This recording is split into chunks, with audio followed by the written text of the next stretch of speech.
Magandang balita naman po para sa mga mamimili, bumaba na kasi ang presyo ng ilang bilihin. Silipin natin yan sa Palengke Watch ni Sean Gupo, una sa balita.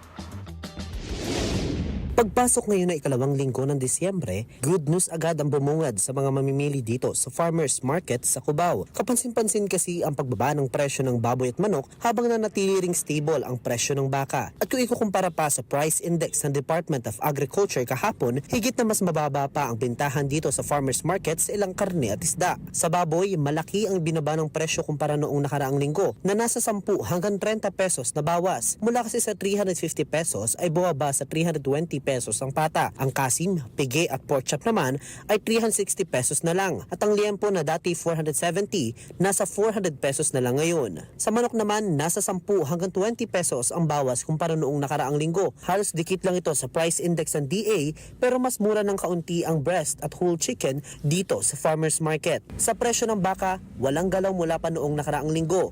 Nananatili sa 420 pesos ang beef brisket at bulalo. At ayon sa mga tindero, stable ang presyo pero stable din naman ang quality. Kaya nila, kahit hindi bumababa, panalo pa rin sa cuts at freshness dito sa Farmers Market. Sa isda, mura pa rin ang bangus. Naglalaro ito sa presyo na 180 pesos hanggang 200 pesos at ang tilapia ay 130 pesos. Sa lowland veggies, mas mura ang kalabasa at sitaw. Sa highland veggies naman, mas mura na ang repolyo at pechay bagyo. Sa kabuuan nga, good news pa rin para sa mga mamimili dito sa Farmers Market. Mas marami ang bumaba ang presyo lalo na sa baboy at manok na malaki ang ginanhawa ngayon. At kung ikukumpara natin sa price index ng Department of Agriculture, mas mababa pa rin ang ilang presyo dito sa Farmers Market kaya mas may option ng mga pamilya na makapamili ng mas maaga para sa holiday celebrations.